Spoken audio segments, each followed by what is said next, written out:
Kisah Si Tanggang adalah sebuah cerita dongeng atau cerita rakyat Melayu yang terkenal mengisahkan tentang seorang anak yang menderhaka kepada ibunya dan akhirnya disumpah menjadi batu. Cerita ini mempunyai versi yang berbeza di pelbagai negara Nusantara seperti di Indonesia dikenali sebagai Malin Kundang dan di Brunei sebagai Nakhoda Manis. Berikut adalah ringkasan kisah Si Tanggang. Latar belakang Si Tanggang berasal dari sebuah keluarga nelayan yang miskin. Kehidupannya serba kekurangan dan dia sering mengeluh tentang kemiskinannya kepada ibunya. Dia mempunyai cita-cita besar untuk mengubah nasib hidupnya dan menjadi kaya. Perjalanan hidup suatu hari, sebuah kapal saudagar yang besar berlabuh di kampungnya. Si Tanggang mengambil peluang itu dan meminta izin daripada ibunya untuk mengikut kapal tersebut merantau. Walaupun ibunya berat hati dan bimbang, dia akhirnya mengizinkan Tanggang pergi dengan harapan anaknya akan berjaya.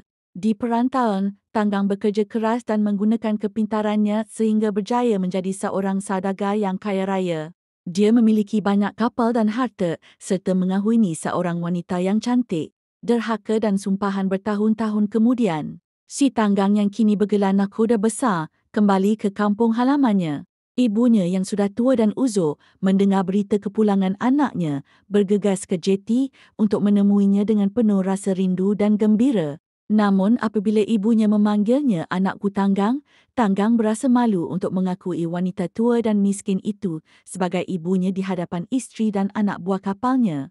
Dia mengherdik ibunya, menolak dan menghalau ibunya dari kapalnya. Ibunya yang kecewa dan sedih pulang ke rumah dengan hati yang hancur. Dalam kesedihan itu, ibunya berdoa kepada Tuhan, meminta agar Si Tanggang disumpah kerana kedurhakaannya. Doa si ibu dimakbulkan. Tiba-tiba, ribut petir yang dahsyat melanda. Kapal Si Tanggang terumbang-ambing dan akhirnya karam. Si Tanggang dan seluruh isi kapalnya disumpah menjadi batu. Pengajaran kisah Si Tanggang menjadi pengajaran abadi tentang pentingnya mengingati asal-usul, menghormati dan berbakti kepada ibu bapa. Tidak bersikap sombong atau derhaka. Patung batu yang dipercayai sebagai Si Tanggang ini boleh ditemui di beberapa lokasi yang berbeza, bergantung kepada versi tempatan cerita tersebut. Subscribe my channel like.